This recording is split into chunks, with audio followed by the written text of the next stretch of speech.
مزيدها يا ما أخي ما هو مشكلة كنا مرة ما يحدا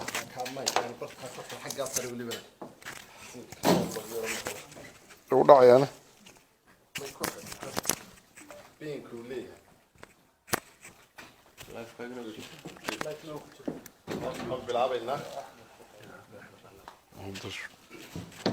كم بصور ده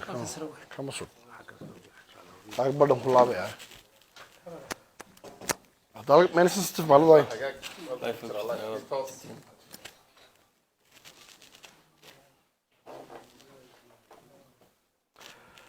بسم الله الرحمن الرحيم سيدا كودا ورقبتان وده هذا الله يا كده سعودي حسبي له معارض كا حكومة الجمهورية الصومالية الآن بل إنه الشيء لقى قاعد يكره مظاهرات كا يصيده ودعيه يجوبها وكدعيه إن الإسلام يمكره الشيء صار دعاء يا كده دعاء حكومة ده حسبي له معارض كا نصيب درو الشيء كل إسلام قاعد عاوة وليسكو خلافي بري مقالة وحواقو بريايا iyadoo oo aan la isla ogolayn goobaha uu mudaharaadku ka dhacayo taas oo golaha deegaanku uu ka cabsi qabo inay wax inaga xumaadaan nabadeennana ay wax yeesho shacabka reer Hargeysa waxa golaha deegaanku ugu baaqaya inay ka feejignaadaan wax kasta oo magaaladeena iyo ammaankeena iyo dhaqaalaheena wax yeeli kara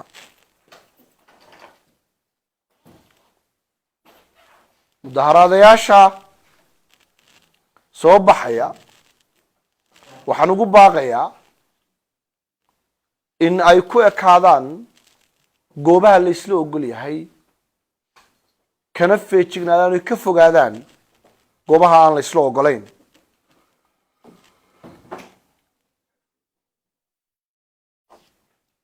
dalkan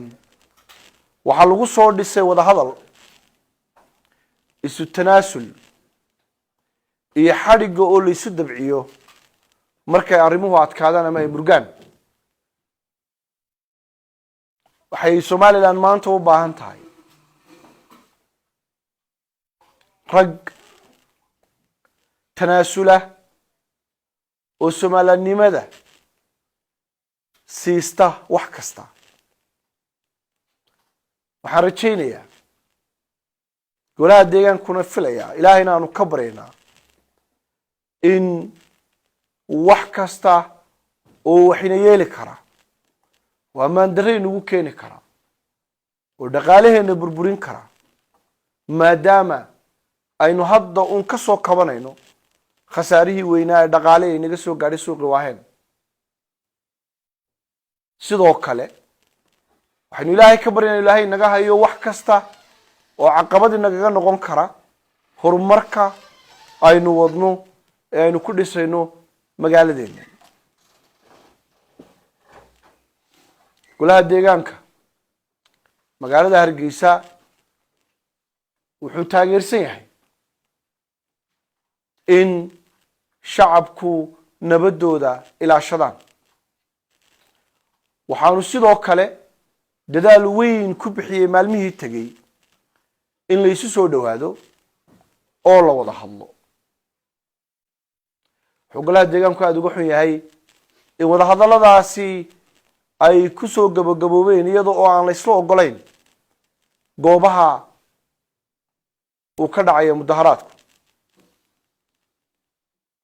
waxaa nasiib wanaaga in wasiirka arrimaha guduhu uu sugay goobo xeerkuna uu ogol yahay ama uu jidaynayo in la cayimo goobaha mudaharaadku ka dhacayo shacabka waxaan ka filayaa inay u dhug yeeshaan oo si aynu uga fogaano uga taxadirno in ay wax dhibaato qof shacaba ama hanti inay sooba gaadho in goobaha la isla ogoliyay oo keliya ta in lagu ekaado qof kasta oo reer Somaliland magaaladu doonaha joogo waxa saaran xil weyn maalinta bariya xil in uu ka feejignaado oo uu ka fogaado wax kasta oo keeni kara in dhibaato dadkeena ay dhex timaado halka ugu dambaysa aniga oo golaha deegaanka hareerahayga fadhiyana matalaya waxaan ilaahay ka baryayaa oo ku ducaynayaa in waagu nabad inoogu bariyo gobolkuna bari inoogu dhaco nabad ilaahay idankiina waxaan ilaahay ka rajaynayaa Somaliland inay halkay joogto meel ka sii wanaagsan ay higsato oo dimuqraadiyadeeda iyo nabadeeda iyo horumarkeeda iyo wada jirkeeda intaba ilaahay quweeyo wassalaamu calaykum waraxmatullaahi wabarakaatuh wax su'aalaha kama jawaabayno golaha deegaanku uu shiray wixii la dooranayay waa la idin sheegay